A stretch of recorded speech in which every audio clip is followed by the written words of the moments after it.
or a long 2 days, right? But this is the most exciting one. So I think we should relax and have a really good discussion around issues land governance. We've already had a few references to land governance in this forum, but this is going to be a little bit different. I always say a little bit different because I'm not sure, we've seen a lot of traditional leaders and communities, but here we have a prince. I'm not sure whether another one has had a prince, right? So this might be the more interesting one, and I'll just recognize him because in the African tradition, we recognize our traditional leaders. So you allow me to recognize His Royal Highness, Drani Stefan Izakare, who is a traditional and cultural leader of the Madi people in Uganda. Okay.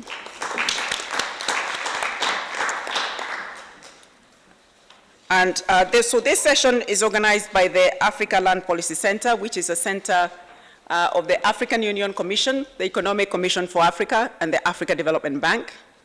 And we have what we call the broader land policy initiative, and then the center is a secretariat of that initiative, which was established in 2006. The discussion forum is Improving Land Governance and Land Use Planning for Landscape Restoration in Africa. My name is Joanne Kagwanja. I'm the coordinator of the Africa Land Policy Center and pleased to be the moderator of this session. If I can just give a little background before I introduce the panelists. The reason why we think it's important that we speak at the continental level, especially in terms of the importance of linking land governance, the issues of land tenure, and issues of land use planning with landscape restoration is because all this happens around, on, under land. And then there is the importance of people themselves. And the governance aspects, in my view, is what links our people to the land. And how we govern the land will determine whether the people will be involved in the activities surrounding restoration and whether they will benefit from any initiatives surrounding restoration. Whether we'll be successful depends on how we've governed the land and the resources that we are trying to conserve or to use. So this might be a little bit murky in terms of what it looks like, but I've tried to highlight a few key words. Governance in itself is not just about today's governance in terms of politics. It comes from before colonial times. That's why we see the issue of traditional leadership, because it was here before we were colonized. But with colonization, there was an overlay of what the issues of governance are, and the complexity started or became even more complex if there was complexity before, because every community has its own governance regime. Then it became even more complex when you overlay our that colonial legacy that we have in terms of the laws, but in terms of practice, and in terms of the inappropriateness of the governance of the rules that govern how we do business. So the cultural practices in themselves have issues that we should think about, and then the post-colonial governance itself, issues of centralization and other issues also came to being. So we have to think about all those issues. And if it's not well organized in terms of your laws, in terms of your legislation, that's where we end up with poor land governance. If you don't have the right resources, you don't have the right human capacity and land information systems that govern that, that's where we start having what we call poor land governance. And then the consequences of poor land governance, one of them becomes insecurity of land rights, whether it's of communities, of investors, of those that have to use the land. Issues of poor land use planning, I'm just highlighting a few of them, and the consequences including conflicts, for instance. And the issues of degradation, when we are not able to invest because we are not secure in terms of our land rights. And when we asked in 2007, I think it was, in 2006, and we put people together in regions, and we asked them, what would you consider to be 5 key important issues? Each one of the regions talked about natural resources, how land interacts, how natural resources and land resources are governed. And if I was to go even second to that, you see issue of insecurity of tenure coming out of the 5 regions. When you ask what are the 5 most important issues, So while there are commonalities, for instance, in the area of land governance, we also have, or natural resources being important to the question of land tenure and land governance, we also have to think of other issues where there might be a variation. So the complexity in Africa has to be taken into account. And so when we ask ourselves, why would you care? Why would the African Union care about the question land when these issues actually happen at the local level? We recognize that we do it at the local, national, regional, and continental levels because there are responses there. And at the continental level, where I sit personally, it was important that we look across the continent and at the regional level in terms of how we manage the resources that we hold in common, how we build our capacity will, our political will, because we can't do that only sitting in one country. We have to do it at the African Union level. But we also have to look at issues of coherence when we, as the partners that support member states, are coming at the continental level to look at issues of coherence as well. And that's why the Land Policy Initiative was established, for instance. And then the reason you see so many people sitting here who are going to have their different responses is because while we know what the pathway is for policy making or influencing policy, there are different actors that do different things. Whether you are looking at how you identify an issue, like at the traditional leader level. You are faced with an issue because your community has issues. Or you're looking at the research. So you have Rolf here. You have my friend Makathimo, people who are actually doing research. And you're looking at the policy dialogue level. I have Elphys here, my friend from the African Union, for instance. And many of us also involved in that dialogue, all of us. We have a member state here. And we are also looking at then the level of policy development with our member states, for instance, and ourselves all supporting that process, including our communities. At the regional level, you do have Esther here. And then our civil society platform that is working together with governments, also in the issues of developing policies, implementation, and also monitoring and the oversight role.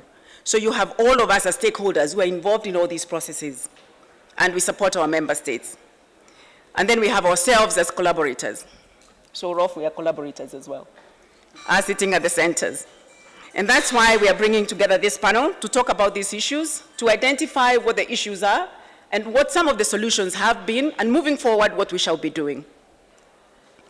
And at the AU level, or at even the UN level, we have these commitments that we have made around the issue of land tenure and land governance. So we are happy with the commitments, and we continue to make them still. And I can leave them up there so that you can be referring to them. And you've been collecting the declarations and the other tools that we are using. But then the question somebody was asking today is, what about implementation? Okay, where is the implementation taking place? What shall we do to expedite implementation? Because it's not about the commitments that we have made as well.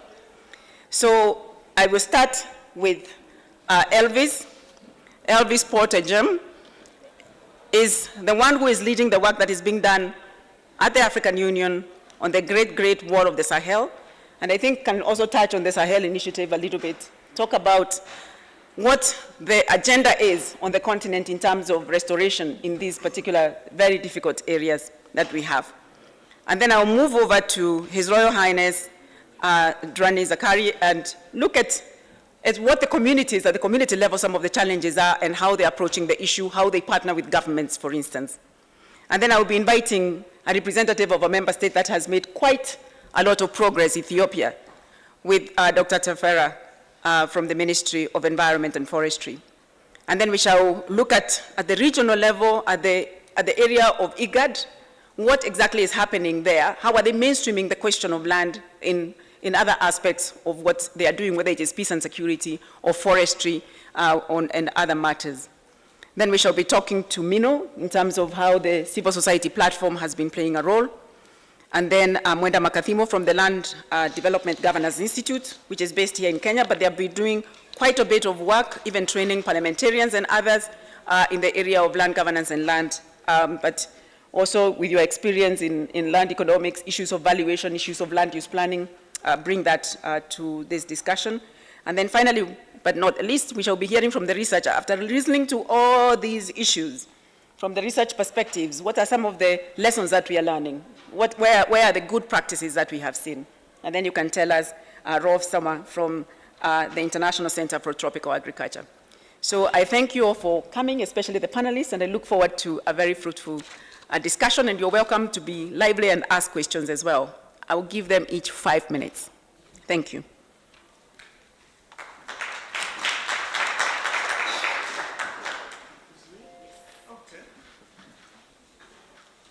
All right. Good evening, ladies and gentlemen. You are all welcome. Are we okay? Yes, I think this is the most sensitive of the sensitive issues we are going to discuss in this global landscape forum. Land itself, which is most of the time many people are talking all the whole 3 days we are talking about land. But actually, people are not even thinking about it, talking about it. So this forum is, this particular session is a very interesting one. So I work with the Africa Union Commission, and I'm the coordinator of the Great Green Wall for the Sahara and Sahel plus SADC initiative, which is one of the flagship initiatives of the Africa Union Commission, which is all about land. Especially land in the very dry lands of Africa. And this is important because these are areas most vulnerable to everything that we can think about. But there's also areas of huge opportunities.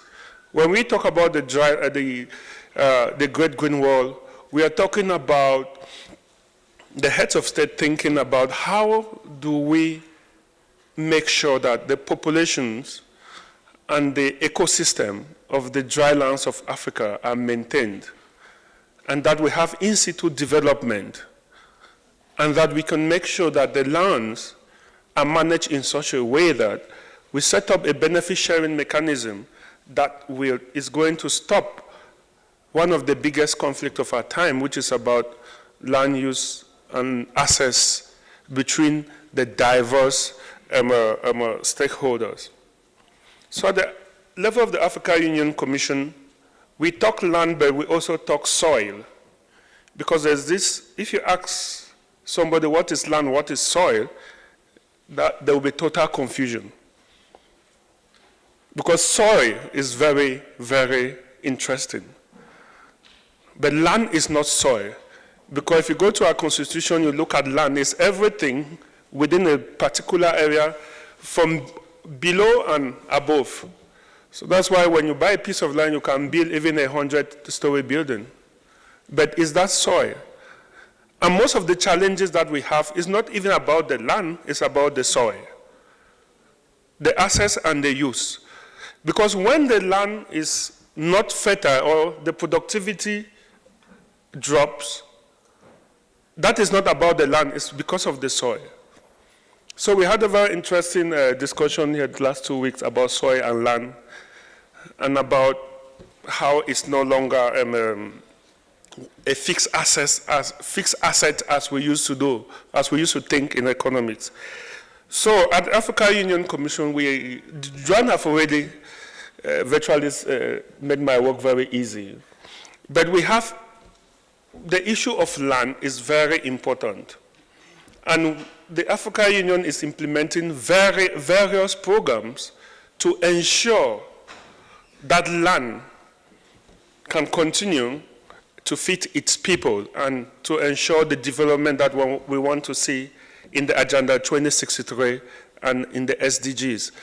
And so some of the main programs we have programs like the DRR, the Disaster Risk Reduction, which is all about land. We have MESA, which is the Monitoring for Environment and Security in Africa, and the Global Framework for Climate Policy. We also have the climate change, we have the wildlife, we have, within the framework of the CADEP, the Malabo Declaration on we all know the Malabo Declaration, we know about, we have various programs like the organic agriculture, we have the development of standards on what we consider organic agriculture. So there's a lot going on within the framework of the Africa Union to promote policies pertaining to land in our member states, because it's at the heart of Agenda 2063 and the SDGs that our member states have all adopted. And if I come back for 1 minute on the Great Green Wall, one of the biggest issues that we are facing in the implementation of the Great Green Wall is the issue of conflict of land.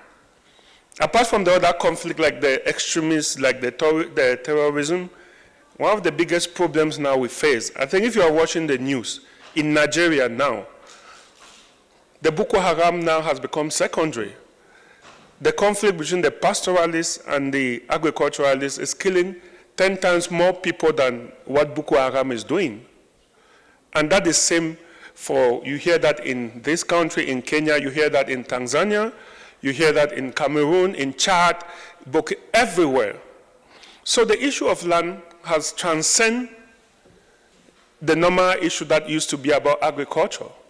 If you look at the issue of migration, which is one of the issues we are trying to tackle, the latest recent research from this institution where we are said about 60% of these youths are coming from countries that are suffering from land degradation, which means the issue of land has transcended just about farming and farming hills. So I think projects, initiatives and programs like the Great Green Wall are no longer just environmental programs. The Great Green Wall today is implemented in 21 countries in the Circum-Sahara region, and we are now starting in all the countries of the SADC region, and it's all about promoting sustainable land management restoration, especially looking at indigenous knowledge, looking at various aspects that have been neglected over the years, indigenous knowledge, gender issues, looking at the interface between research, policy, and implementation. And talking about research, the interface have not worked. The interface have been very, very little. And that has been one of our biggest challenges. And if we learned about climate change being doubted, it was because of the inefficiency of this interface between research and policymakers.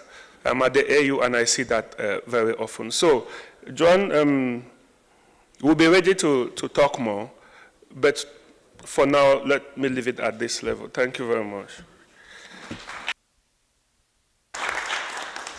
Thank you, Elvis, for sticking especially to the time that you were given. I'll now introduce His Royal Highness Drani Izakari. Thank you. Thank you.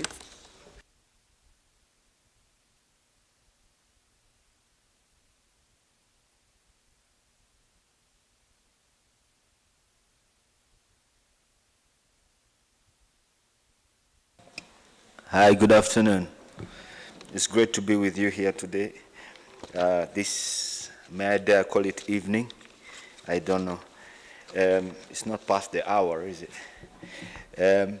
So I'll greet you in my local language for this time of the day, and it's Ebenyira. Ebenyira. And then you also say, oh, Ebenyira. Ebenyira. Manjora. Thank you. Wonderful. It's great to be here today. I stand to you here before you here as a member of the African Land Policy Initiative Partner, which is Forum for African Traditional Authorities. And I happen to be in the Forum of African Traditional Authorities because I'm also a traditional leader of the Madis. And it's great partnership and working relationship which has come out as a commitment from the frameworks and guidelines of the African Policies Center, from the declarations and the signings of that happened before. Let me just give you a background of this whole relationship and stuff like that, so we can get into context of what I'm trying to say here today. The participation of the high-level forum on foreign direct investments in the land in Africa, representing governments, members of parliament, traditional leaders, private sectors, civil society, and other stakeholders met in Nairobi here on the 4th and 5th of October in 2011. In this meeting, they reaffirmed various commitments made by the heads of state, of governments of African Union to eradicate poverty and raise living standards of the African people, and particular and specific commitments under the Declaration on Land Issues and Challenges in Africa, adopted earlier on by the heads of states themselves in 2009, July of 2009. And this works and guidelines on land and principles in Africa to guide the development and implementation of land policies and provide for equitable access to land and related resources. This is the background from which we're working.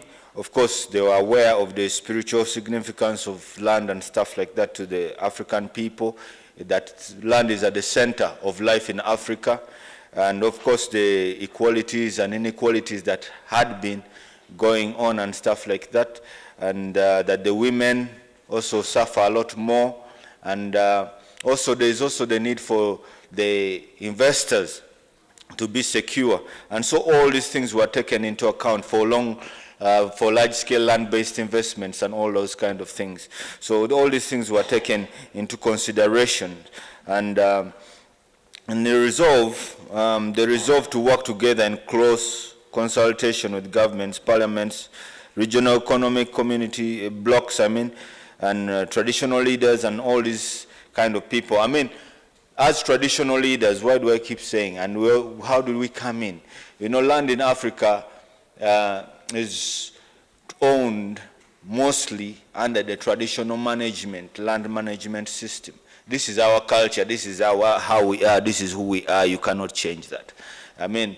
Post-colonial, pre-colonial, now is still the same. We're under traditional land management. This is how far our society has evolved. And so that's what we are under, that's how we operate, that's how we tick, and that's how we are. And so we thank the African Land Policy for its support, and UNECA, African Development Bank, and of course the African Union for all the support that they give to us as Africans. This altogether was a process of consultation in Africa, because obviously in the African Union coming together, everyone were trying to see what are the effects in Africa, what are the problems in Africa, and from where and whence can we start solving these problems. And this is where traditional institutions and leaders came in, to help them manage land better, manage people's rights and access to land, whether investors or local people. It's very, very important that the African traditional leaders get their minds realigned to the objectives and objectives of the African Union, where we are and where we are going and what we are trying to achieve. It's very, very important in that manner. And so, in this regard, how do we partner with governments and stuff like that to achieve this? We partner in many various different ways. Specifically where I come from, in Uganda, we partner with government. We partnered in government in the drafting and in the seeing through of the land policy. When these declarations were signed many years ago, before many African countries did not even have land policies. You understand? And so what the Land Policy Center now, which was the land policy initiatives before, and under the African Union went and was develop land policies for all these various countries and stuff like that, which was a great thing. And in the land policies, of course, traditional institutions come in as very, very important. And so our relationship in Uganda with our land policy and frameworks and guidelines, one of the things that it states here for us that leaders over customary lands. One of the things that it states here, for example, I just wrote a couple. It says to recognize the role of customary institutions in making rules governing land, resolving disputes, and protecting land rights. And it also talks about to strengthen traditional land management and administrative institutions. Government will take measures to recognize and enforce decisions of traditional land management institutions by local government and state institutions. You know what that means? That's what it implies. That at the bottom level, at the grassroots, that the traditional institutions are very powerful, and so how they look at conservation and access to land and areas and matters in that area, it's very important that they come in. And also that they ensure full judicial backing for traditional institutions as mechanisms of first instance in respect to land rights and allocation, land use regulation, and land dispute for land under customary tenure. So these are some of the things, and these are the areas in which we partner, and we continue to partner with government to see that they develop. Of course, they have not developed all the way through, but in the frameworks and guidelines that we have, these areas continue to develop, and they need a lot more development, and they'll make sense. Right now, as I speak, in my area where I come from, the Ministry of Lands, 60%, at least 60% of the land in Uganda, 70% is customarily owned. And only maybe 18 or something, 20% less, no, a very small percentage is actually registered. And that's not the customary land. A very small percentage is actually registered. And so with all these policies have been developed and stuff like that, it's enabled us now and to come into a position where now we have to register lands and stuff like that, which will give more access to women and different kind. It will help us plan better. Most people, because as an example, when they came recently to Madi, my area, they started off on the work. It's not the whole work has been done. They just started off on the work with the help of the World Bank.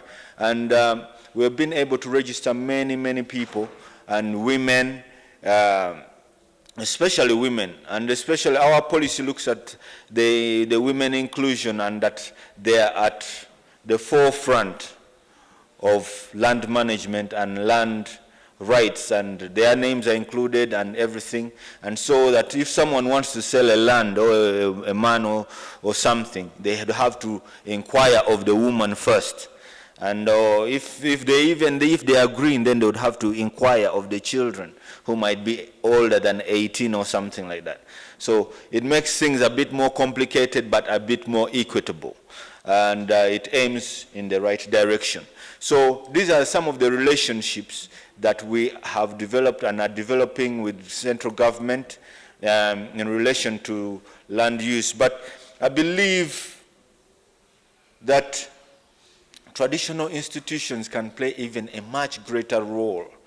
You see, institutions like these of ours have been overlooked for so many times, for many years, and they have been left in the dark, and they have been disenfranchised of their power and their ability to communicate to the masses, to create a change. And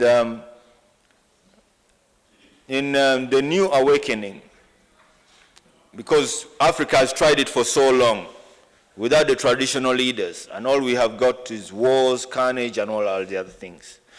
But now, in this new awakening, I see that traditional leaders are coming up to play their role and do better peace building and other things, other exercises.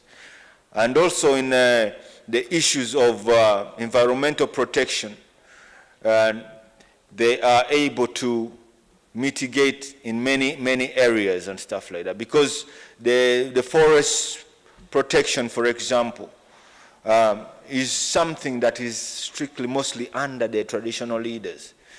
And so I don't want to take too much time. Aware of the time. It's very, very important subject to me, and I feel that the traditional leaders especially have got so much to to give and to offer to our world and the world we live in and the visions that we have for the future. If we can get them in the right place, in the right education, just like the African Land Policy is doing, and get them doing the right things, and let governments and local governments not be scared of them. And also the traditional leaders should not overly do their thing, because we are in this world together and we are trying to achieve the best thing for our children and our grandchildren and those beyond them. You see, I want to say one last thing in this environmental protection thing. If you're living in the middle of the lake on an island, you cannot see that water is running out. You understand? You'll continue to waste and do whatever. But it's those that are on the edges of the lake that will see the lake receding. So with this in mind, I call upon all Africans, all those who are Africans and they care, not the kleptomaniacs in government. In every government, there will always be a kleptomaniac. There will always be people. Governments are not perfect. Like in Zoka, in the only high tropical rainforest in the Albertine region, it's being destroyed because of kleptomaniacs. They should be taken out of government, and they need to put people so that our world is a better world to live in. We have a better environment and all the rest that goes with it. Thank you so much.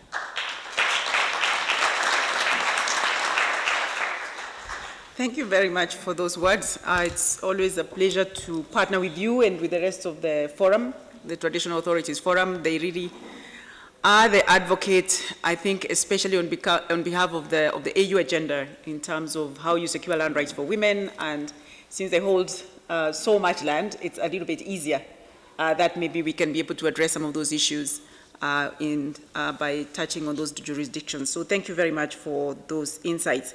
I now invite Dr. Tefera from the ministry in Ethiopia, Ministry of Forestry, to give us the perspectives of Ethiopia, what has been achieved, what are some of the lessons that we can draw from that.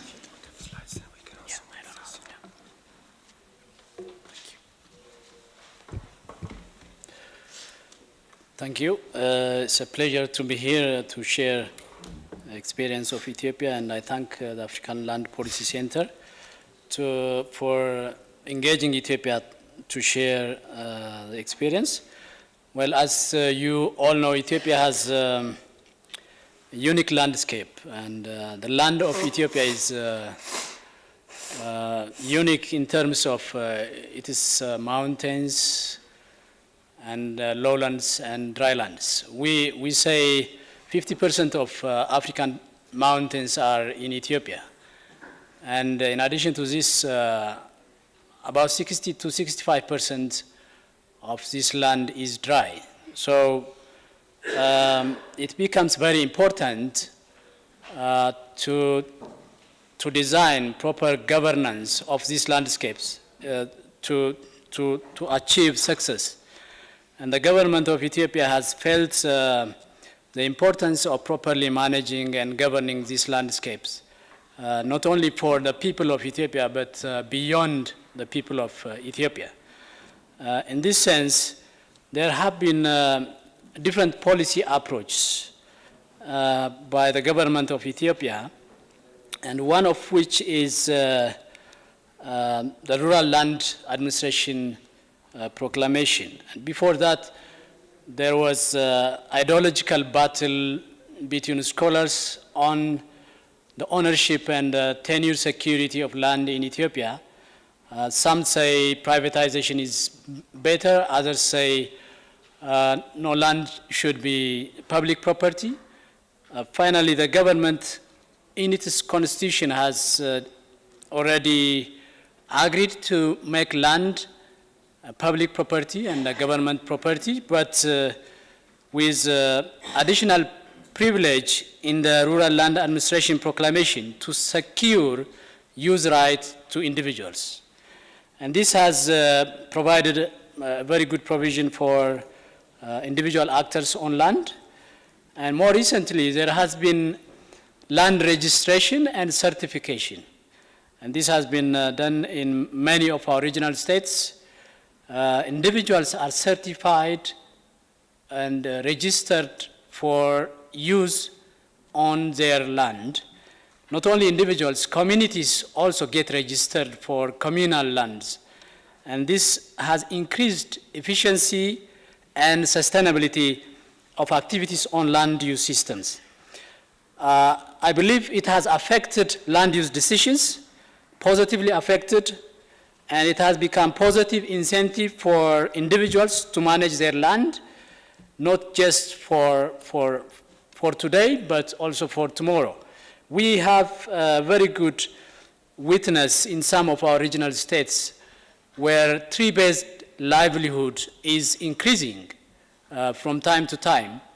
And this tells us that people are becoming more and more confident to invest, not only for annual crops, but also for perennial crops, which can be useful not only for this generation, but for the coming generation. And I think this is a good symptom. On the other hand, women are empowered through joint certification. When land is certified to a household, it's not only the man, but the woman is also jointly certified. So whatever happens in the life of the family, the woman has equal share and equal benefit to claim in the future. And this is good for the women and for the generation to come. More recently, we have been revising some of our proclamations, for example, the Forest Proclamation, and in that we included additional provisions for youth group to invest on land. Like the young can organize themselves and they can be certified communally on land and they can invest. And this is good, additional privilege. And the private sector, not only the companies, but also the farmers. They can be, as I said, certified, they can invest on their land because they are registered. And we consider these private farmers as investors because although they don't have big capital, with the resource they have, they are encouraged to invest on their land. And the policy and the recent revisions of the proclamations encourage such type of investment. I hope the provisions in the proclamation will anchor the future landscape investment activities, restoration activities for the coming decades. And we do have another initiative, which is a land use plan initiative. We have now a national program where we are working on a framework document to design a land use plan. And after that national framework document, we are expecting regional states to set a land use planning framework for their own regions, which implies that landscapes in the future will have a proper land use plan, and this will reduce competition among different land uses, and this will create better coordination and complementarity between the different land uses. I hope when we implement the current provisions of the different proclamations and the new initiative of land use plan, we can have a mosaic of landscape which contains trees, crops, livestock systems together, and this implies very good resilience for communities and a very good resilience for landscapes. I'm hoping this will be a very good model to test and to try in the rest of Africa. And finally, I would like to say regional integration and sub-regional integration and experience sharing in this regard in land management, including a policy approach, will be very important to focus. And we need to have continuous discussion and engagement within regions and within sub-regions, because we affect each other in any way. Whatever we are doing with our policy and with our operations in Ethiopia will have implication to our neighboring countries. So it will be good to join hands to shape our investment on the ground and shape the future of landscape restoration in Africa. Thank you very much.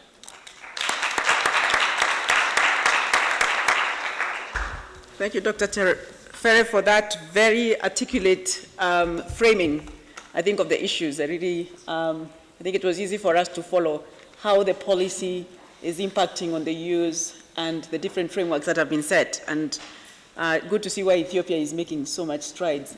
You mentioned something that was quite important, the importance of sharing experiences across countries, within regions, and maybe across regions. The AU agenda, the AU Declaration on Land, calls on regional economic communities to specifically set up platforms for engagement amongst the member states within each region so that they can learn from each other. And I'm very pleased that the next speaker is Esther Obaiko from IGAD, who is going to tell us, because one of the things they have actually done is set up that platform for engaging for the 8 member states now that Eritrea is back in good terms with everyone. So we have now 8 member states that will be meeting very soon in the next regional platform. So tell us a little bit about what IGAD is doing in the area of land governance and also landscape restoration. Thank you, Joanne. The previous speaker made my life easy. At IGAD, we are partnering with ALPC to implement a land governance program that we hope will result to systemic change in how land management and land administration is implemented at country level. Our role is a facilitation and supporting function as a regional economic community. But just a little bit about the region that I work for. It's the East and the Horn of Africa, and it's an area where climate change is real. If you want to see, come visit. And you're here already, you saw you're visiting, but Nairobi is a bit different. Climate change is real, land degradation is real, because 70% of this land is arid or semi-arid, and that makes our work on resilience of the ecosystems as well as the people's real. And the uphill task of seeing change happen sometimes seems like a dream, but it's work that we are committed to seeing done. In the event of climate change and land degradation, we've had a lot of movement of people within the region and into the diaspora, and that makes forced migration real, and therefore creates a need for us in the region to come up with protocols around transhumance and free movement of people to ensure that those who are impacted by these changes can migrate and settle in the countries neighboring them, but also create durable solutions in the rural landscapes to ensure that we reduce the impacts of migration. The other issue that is our reality is conflict that has already been talked about. Land conflicts are real, resource rights conflicts are real, and violent extremism is real. To deal with these, we can't deal with them in isolation, so we are working to create a multi-stakeholder process that will respond to this. Joan talked about the upcoming meeting we have in November, is to kickstart framing the discussions and debate on how to address conflicts in the region in a way that creates solutions and reduces the level of land-based conflicts, which touch on resources, natural resources, as well as finding ways in which the youth who are involved currently in violent extremism to use land productively and get out of the conflict promotion in the region. As I have already said, we are in a semi-arid or arid areas, and so pastoralism is one of the biggest livelihood option for this region. We have, over the past 6 months, convened the directors of physical planning and the directors of agriculture and livestock to start a dialogue on how best to plan the use of these lands in a way that will enable their restoration. Rangelands degradation in terms of land loss, but also in terms of invasive species, has been a reality. We've had the examples from Ethiopia, who are really at the forefront of restoring degraded rangelands, and we're using Ethiopia as a learning piece for the other countries that are challenged by the degradation of the rangelands. We've had pilots happen in Sudan, not South Sudan, but the Republic of Sudan, as well as northern Kenya, where we've had seeding happening for production of grass and restoring of those rangelands. But then the challenge arises, who owns these lands? And that's where the interplay between tenure security and land use emerge. We've seen some of the restored lands get degraded. Why? Because nobody feels responsible for them. So the questions revolving around these are individualization. Should we individualize rangelands, or should we maintain them as commons, and if so, how? And these are the questions that we are pondering at the regional level. We've had the Community Land Act of Kenya, which regulations to implement it has not yet been passed. We've had the communal lands in Uganda, but the implementation is still a challenge, because how do you deal with the commons? How do you issue? How do you register? How do you set up management schemes for them in a way that promotes sustainability and yet promotes communality? Then there are deep questions around the reserved lands, and where pastoralists find themselves in reserved lands as minority groups, and how do you sustain their rights and their livability within the reserved lands as minority groups in that, and yet at the same time promote sustainability of these reserved lands. That mostly goes for forest lands and wildlife reserves. And there's always a conflict between the member states who would like them to be, who would like the communities to be vacated, and the rights activists and the communities themselves who think they have been here historically. So the duality of that existence creates problems in the region. But through the collaborative work we are implementing with the ALPC, we've developed a different approach, which is mainstreaming land governance into the other sectors of governance or of implementation. And that is, the first we tried was the CADAP, to get land into the country compacts, and starting with the regional CADAP framework. And what this does is to try to make people look at, or institutions look at, the way they implement differently, looking at land as an enabler for whatever else they do. And through mainstreaming, we found it easier to have conversations other than looking at it as one unit that is implemented through the Ministry of Lands and Environment, or Lands, Housing and Urban Development, but rather that different ministries start looking at land as an enabler for their own processes.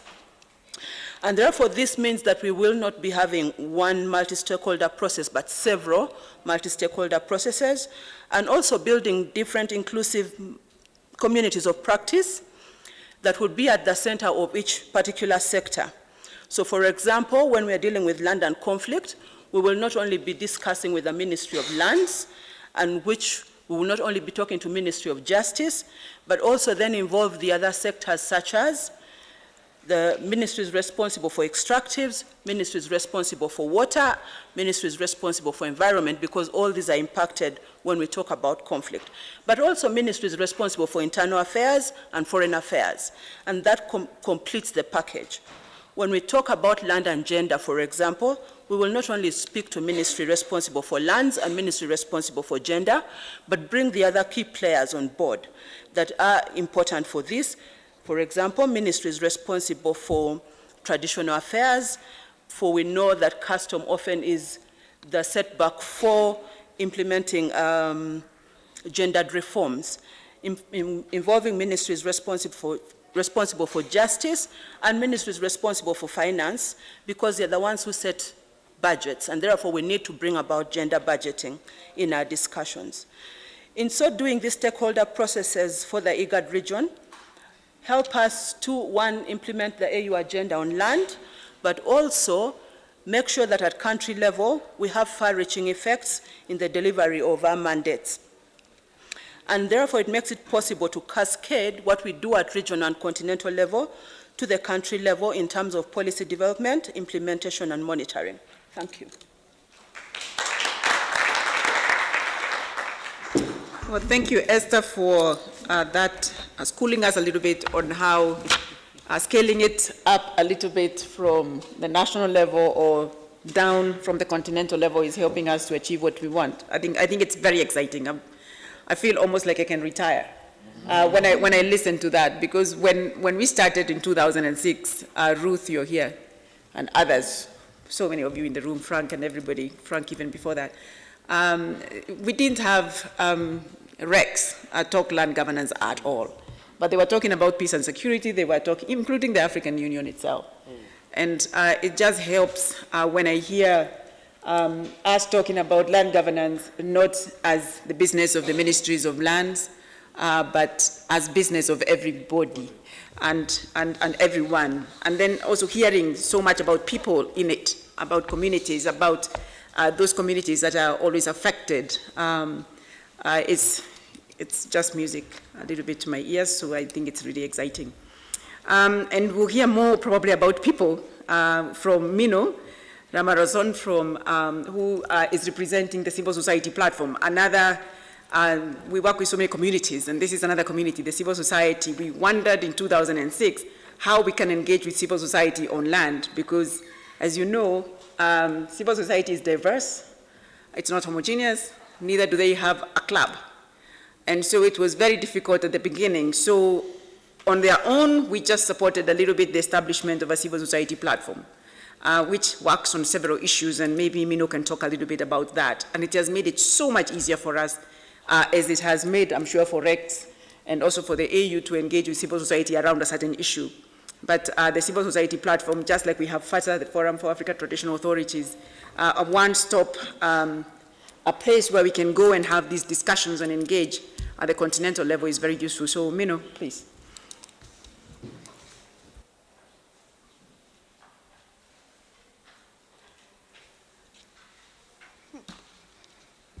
Esther, we were too tall. Good afternoon, everyone.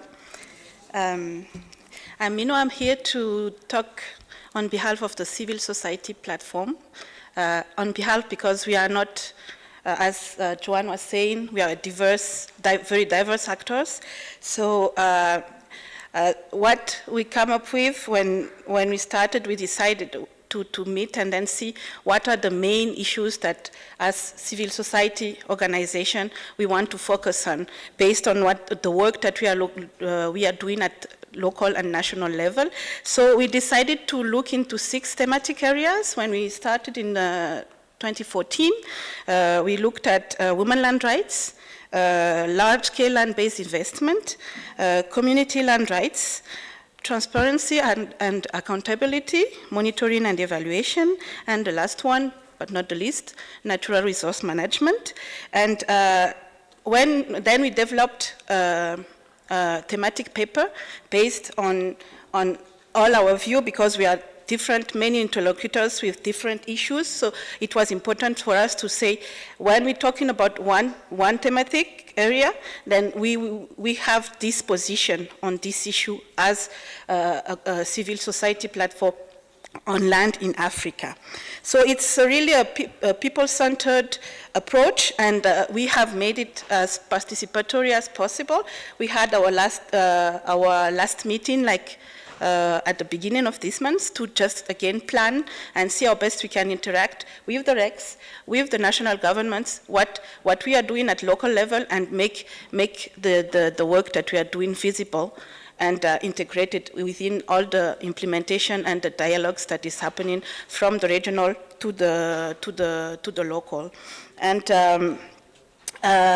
when we are having this dialogue, we were looking at, for example, I'm taking my organization, we are supporting our groups in resilience work, and one of the issues that the women are facing is land degradation. So we are supporting them, investing in the land, and then when the land is not productive, they are facing the issue of losing their rights on this land that they have worked so hard to restore. So that is one issue that for us is really important when we are doing our advocacy work, and when we are in such dialogues, then it is really important to focus on how the implementation of the regional policy is impacting on our targeted group. I don't like that word, but let's say constituency. And then when you look in also in terms of this, what is really important for us, it's like trying to break all those silos, because when we are at the local level, we are working on one issue. It's not only the targeting land or environment, but we are trying to really address all the issues that the communities are facing. So for us, it's really important to get this kind of coordination and inclusion when we are looking at all the issues that are happening. Because when you look again at the women that we are supporting, they don't distinguish. Today we have to talk to the Ministry of Environment because it's about land restoration, or with the Ministry of Agriculture because we are talking about putting food on the table. So that is really important to have kind of this holistic approaches when we are on the ground and we are implementing all the policies that was decided and agreed upon and endorsed. So one point that is also important for us as a civil society platform is the inclusiveness when there is planning and decision making process that is happening either at the national level or at the local level. So we see sometimes like the work that we are doing as civil society may, and especially the grassroots women's group, is not recognized, and maybe it's also because of the lack of understanding from this group. For example, when you look at the work that they are doing, and you see that they are really looking into how best to get food on the table. So they need to restore the land, but they don't articulate it in that way. So they are not considered when the dialogue is ongoing, because it's because of the framing of the dialogues. And I think that when you look at also the solutions that already happens, as the traditional leader was saying, at the local level, I can give an example of one tools that was developed by one of our members, land lease guidelines, that is helping the woman to access more land and invest more on the land to ensure that the land that they are restoring is secured and can be used for 10 years. And this is also was made possible because of the partnership between the local authorities and the local groups. So it is really important also to look at all these clusters of actors when we are working at the grassroots level. I think if I have to go through already what happens, we can say that we have achieved much, but there is still a lot to do. For example, on the civil society platform part, to continue raising the awareness of the local communities and make all this work participatory and inclusive, especially in terms of land use planning, because then it makes sense for the local groups to be involved in the planning phases, for them to understand why we are doing it and what are their needs, and if their needs are considered within the work that is done. Another one is then also, as I said, the very important part of the partnership building. And we, as civil society, we are not really going into this kind of not always conflict, but we also trying to find solution and see how best we can build bridges with our other stakeholders, like, for example, private sector, for the development of one community to happen, for example. And I think that's one of the strengths of the civil society platform is we are existing at the continental level, but our work is really anchored at the local level and the national level.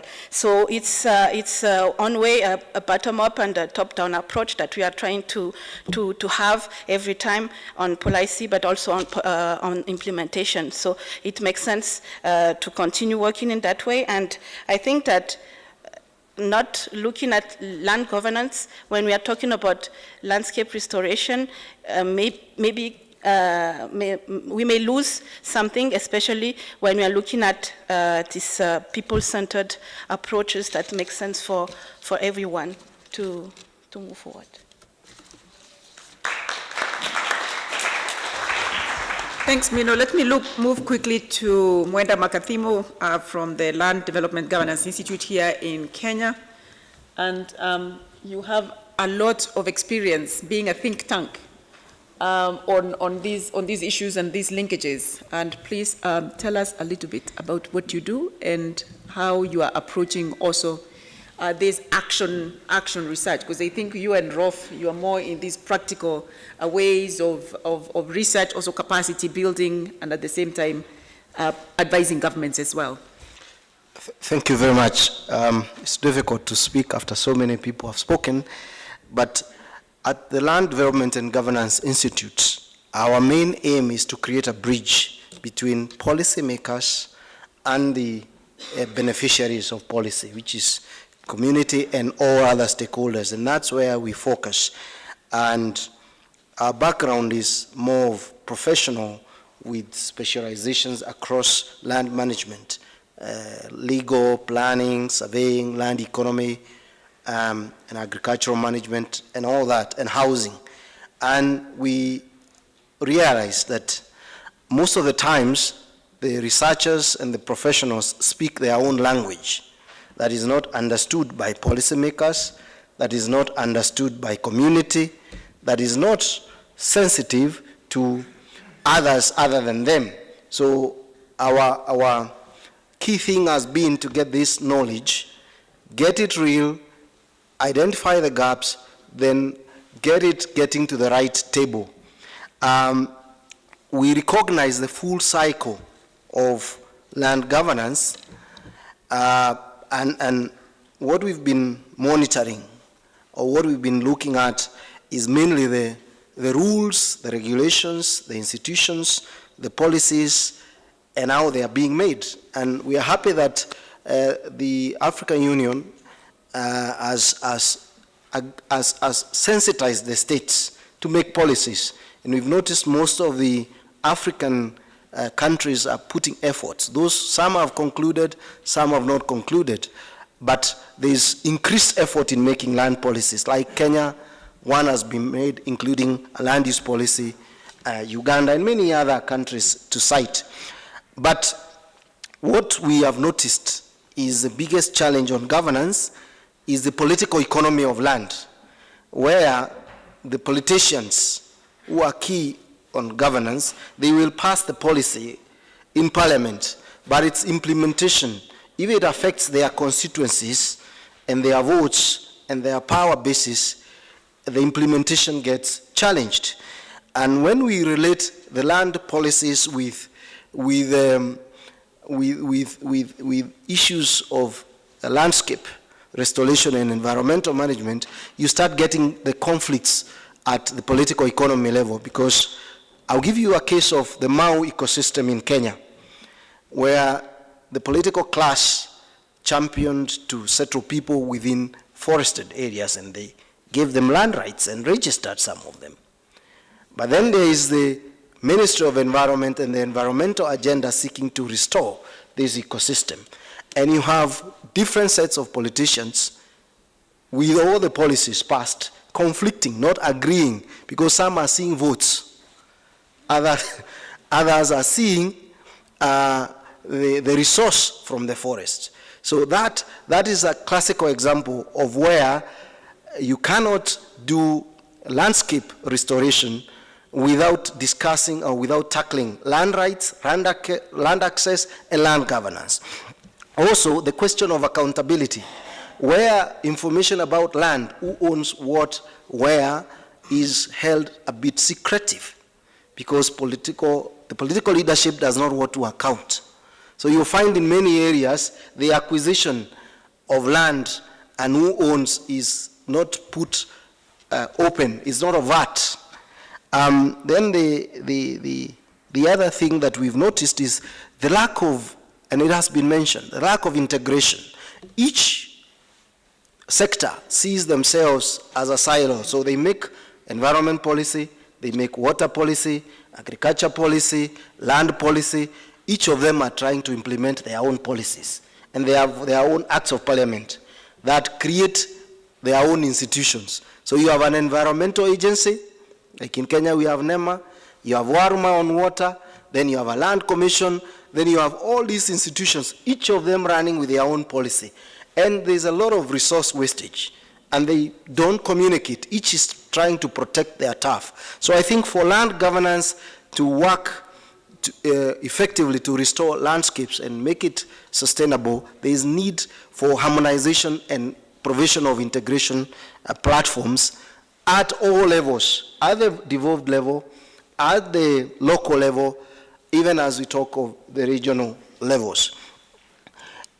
On planning, the traditional approaches, conventional, that our governments have grown with is one of prioritizing urban planning rather than rural planning, or seeing it as an entire landscape. So this is a big challenge, because when you speak planning even now, most people think of the land uses that they know. They think of housing, they think of commercial, industrial, and all those things. They do not prioritize the other land uses, the rural, the grazing, the farming. So that shift and the accommodation so that it's a wholesome planning is necessary. The emerging land uses that are being brought by the investments that have not been in traditional spectrum, for instance, mega projects that are happening across Kenya and the region, those projects are happening and being planned as projects, not within the wholesome. And that is causing a lot of degradation and not respecting the older plans. So that the restoration programs then get affected. You find wetlands, you find the reserved areas, protected areas being destroyed, game parks, the forests that we've been trying to get protected. The other bit that I wanted to mention is the issue of the multiplicity of rights over the same space. So you find that when everyone, the resource rights and land rights are being viewed differently. So if you have resource rights like oil and mineral rights being viewed as different from land rights, and being viewed as superior to land rights. So that especially where the extractive industries are growing, in Kenya and in the region, you find conflicts happening, and then you find the restoration and the landscape restoration activities being defeated because the resource rights are being prioritized and are being seen more as contributing to the economy.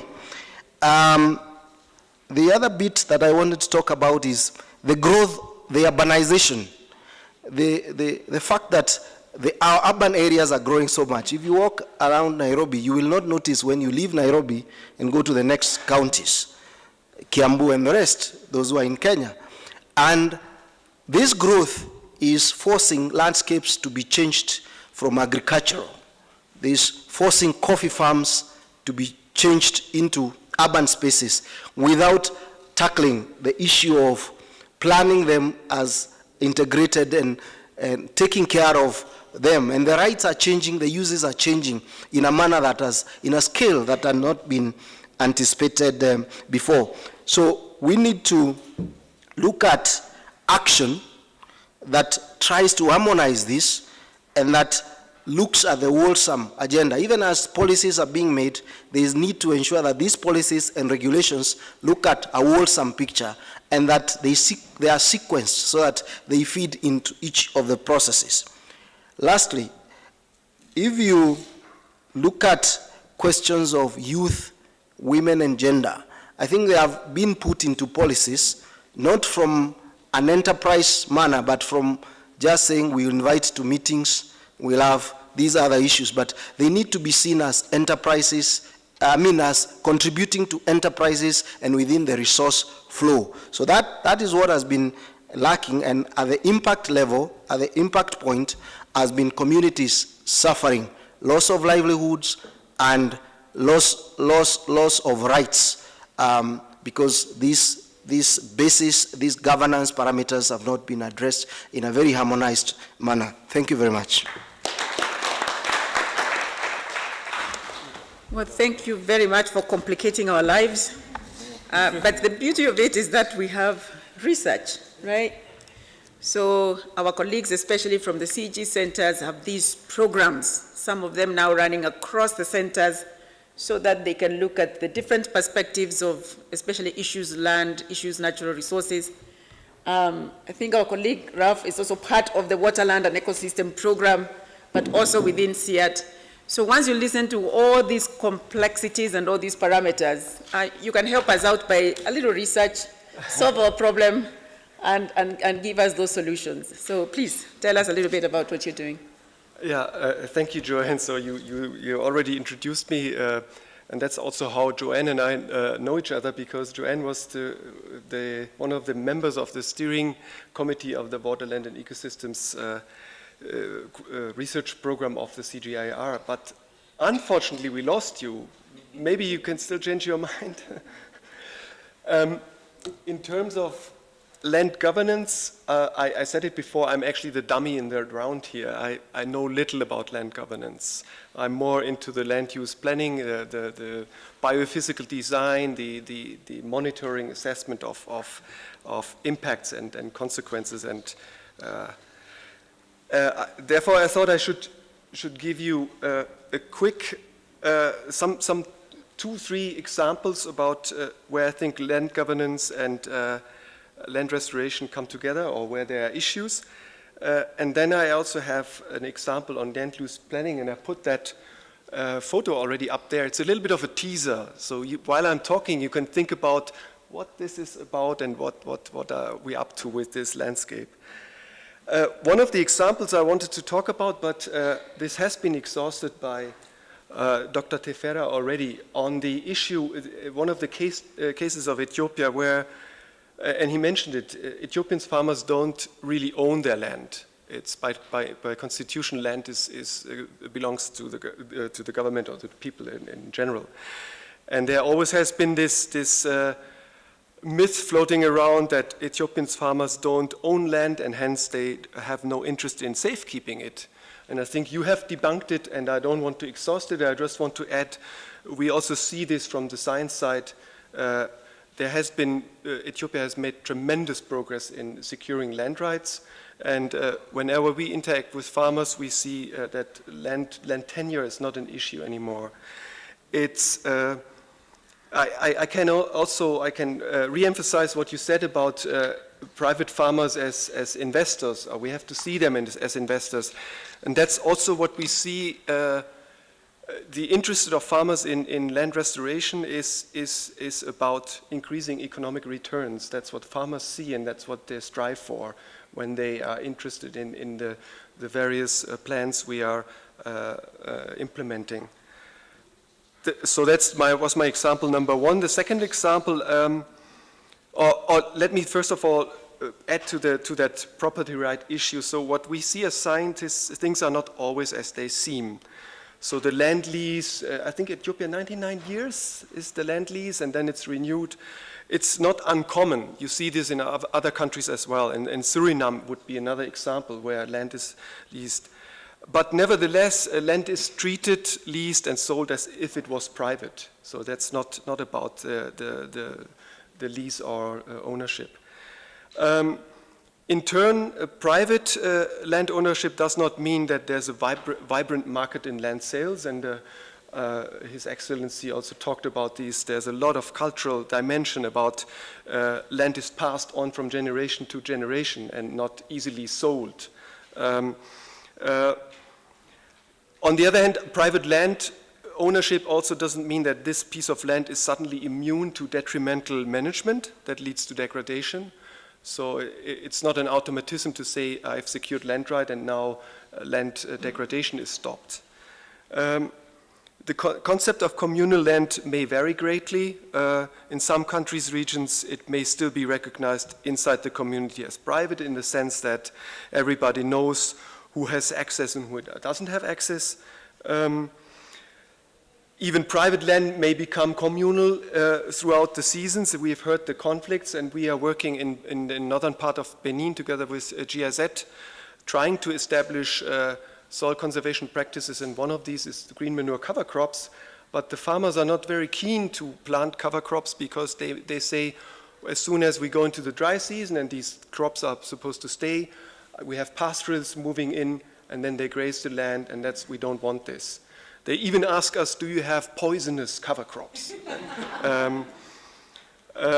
Or they're burning all residues because they want to put a disincentive to pastoralists to come and graze the land. So that has a huge negative impact on soil fertility as such.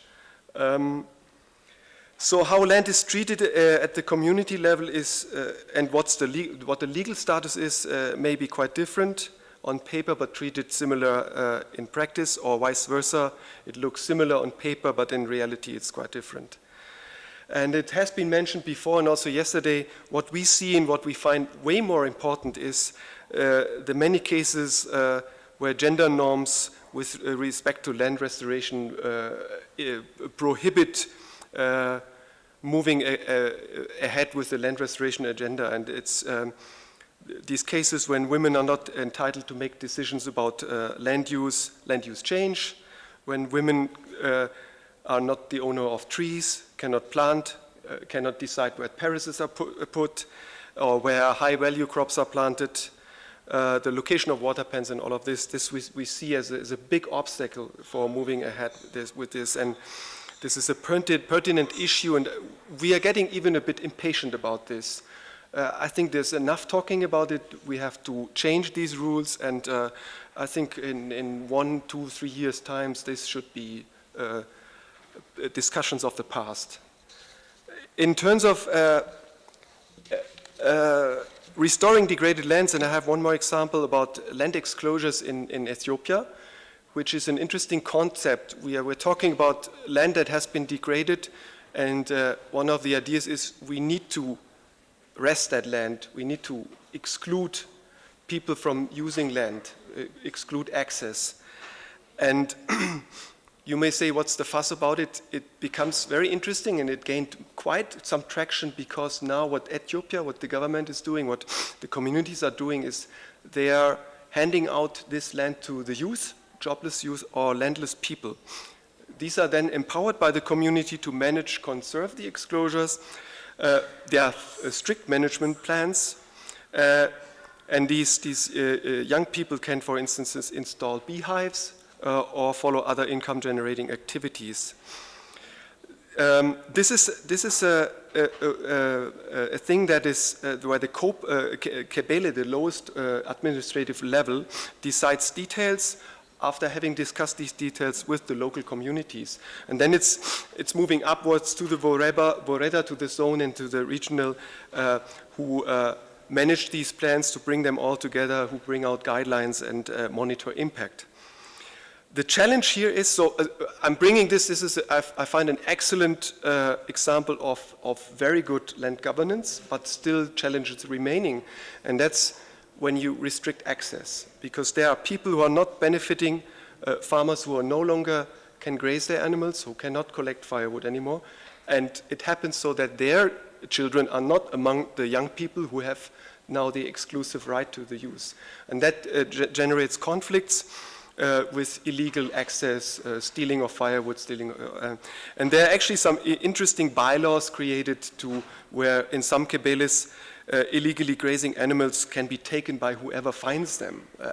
I found that interesting, but my colleague who told me that said, this is an interesting rule, but almost never imposed because people know each other and you're not taking the animal of your neighbor.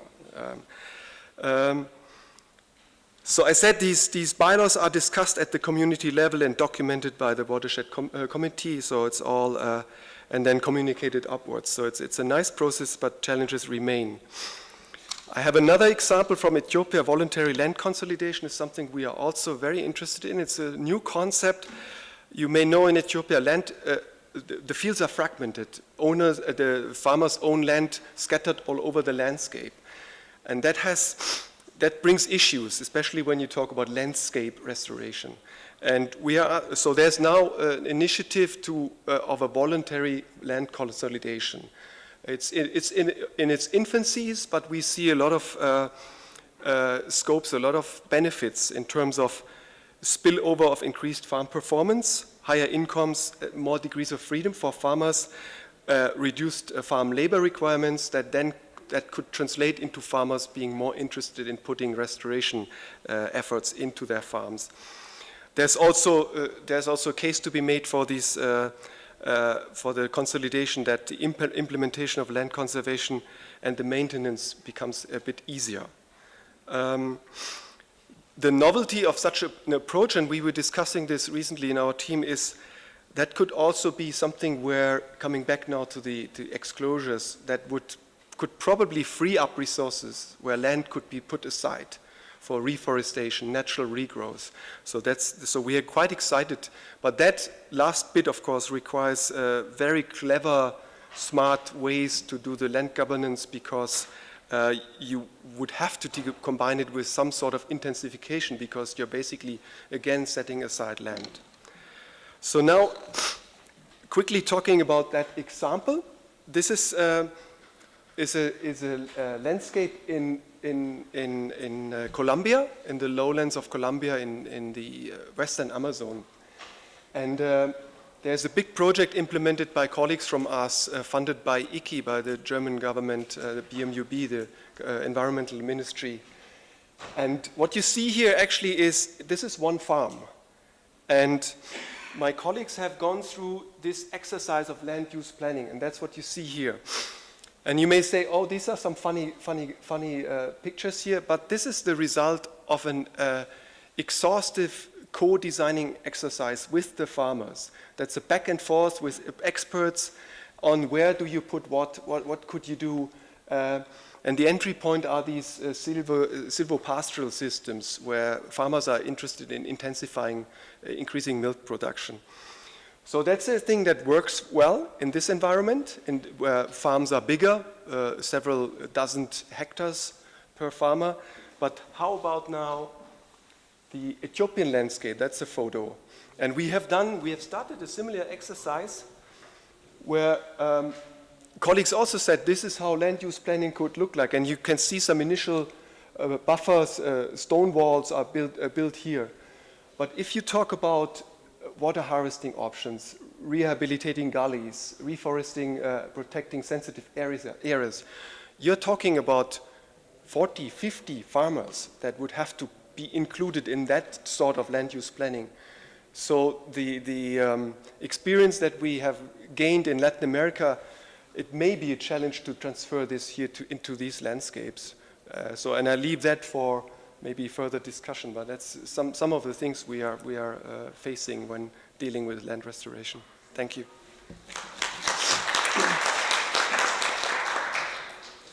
Wow, thanks, Rolf. Quite interesting looking at how land governance solutions would work on the ground, or how your research might help us to rethink what recommendations we are making for land governance. Very, very interesting. I mean, I apologize that we took so long. So we have, between now and the next session, maybe about, 9 minutes or so. But I will open it up without further ado. If you can stick to a very short intervention, we might be able to take as many as possible. And you don't need to hear from us, in my view, after that. We are not going to do a round of anybody saying anything. We'll discuss it as we walk to the session. So, interventions. I have Ruth next. I have you. I have my sister from Liberia. And I have you and you. So, number 1, number 2, number 3. Who was the number 4? No, there was somebody else. Okay. Number 4. Oh, number 4 and number 5. Thanks. Ruth. Thank you very much. This was really very interesting. A couple of just comments, questions that we can think about. You mentioned the difficulty in getting commitments to land governance reforms. And I was wondering whether, on the one hand, we need to bring the land tenure issues into these landscape restoration initiatives. On the other hand, can we use the land restoration narrative to help build that momentum for governance reform? Similarly, some of the issues about women's land tenure being important for those commitments, to build that momentum. Is there a way to do that? And then the other question, I guess, is the issue, Esther, you raised the question that's going around, should we be individualizing rangelands? And that worries me a bit because so much of the research has shown that individualizing it often leads to negative environmental consequences at the landscape level, and to elite capture going on. So I was wondering just what are the discussions that are going on? Has that research never made the connection into these dialogues? Thank you. Next. Number 2. Yes. Good evening. Yes, my name is Shorfi Kamel. I'm from the Norwegian Forestry Group. My question is about the foundation of the planning and implementing process, which is the land use planning, of course. Here, when we start talking about the forest landscape restoration, my concern is the substance of this important practical management tool, which is the land use planning. So my question is, what do you think about the necessity to switch off from the conventional, traditional land use plans that are, as we know, they're always addressing a lot of elements, components, and issues that are not always relevant for the planning and implementing process, not always, and switch to a specific focus on forest landscape restoration interventions. Here, I mean, especially when it concerns the context where we have land use degradation and the combination of socio-economic and ecological aspects are making the situation more and more difficult, And in those contexts where we have no means to face a lot of interventions, and we have to focus on specific interventions. Thank you. Thank you very much for that intervention. Yes, please. Good evening, Ellen Pratt from the Liberia Land Authority. Thank you to the panel for very thought-provoking information. I have a lot of questions, but I'll drill down to two. The first one specifically for the gentleman from Ethiopia. We have just passed a Land Rights Act, which for the first time in the history of our country will give land rights to customary communities who have lived on the land for generations. And one of the things that we have to do very quickly within the first 24 to 36 months is land use plans for these communities. My question is, you mentioned a land use framework, which you have done, now you devolve to the regional level. Can you share some maybe examples of how you've worked with local authorities to build their capacities to work on these land use plans? The first question. The second question revolves around forested lands and non-forested areas, and if anyone on the panel can share some ideas of how you've been able to harmonize the governance structures of the two, because they both have very different governance structures, but they're parallel. Thank you. Thank you. You'd have to pick one person to walk around with and get all that, but we are together in so many forums, so that shouldn't be a problem. Who was my number three? Number three, oh, number four. Was that you? Yes, please.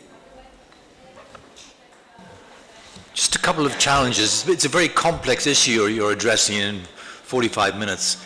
But I was getting a bit confused between land administration, which is the legal aspects of who owns what piece of land and so forth and so on, and the actual governance of land. And for that, for me, land is an issue of democracy at a national level. And that then brings into whole issues of, partly brought up by consensual traditional authorities, how their roles in land, about how our representatives, elected representatives, are actually representing us or accountable to the land users. That's when it gets very complex, very messy, very dirty.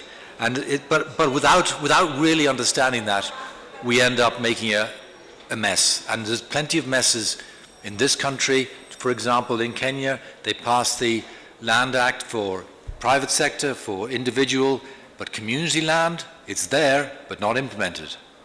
So there's a whole range of things going on that are much more complex than we're aware of. Thank you. Thank you. Speak to Makathimo on your way out. He has lots of information for you on what they're doing with the Community Land Act. And number 5, yes. Hello, my name is Michele Kimani. I'm a recent high school student who just graduated, and mine is rather an insight rather than a question. You were talking about the migration that's happening from rural areas to urban areas, and even how urban areas are expanding. And one of the areas I see that could be used for conservation is our road reserves.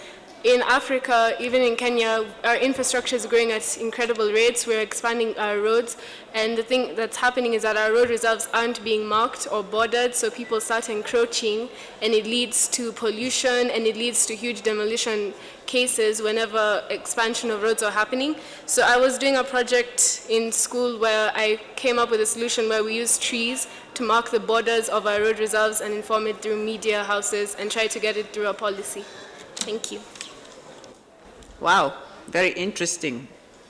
Very interesting. I think that brings us to the end of the session. As I said, I will not ask the panelists to say anything, just to thank you for your interventions, and thank the panelists for those excellent interventions.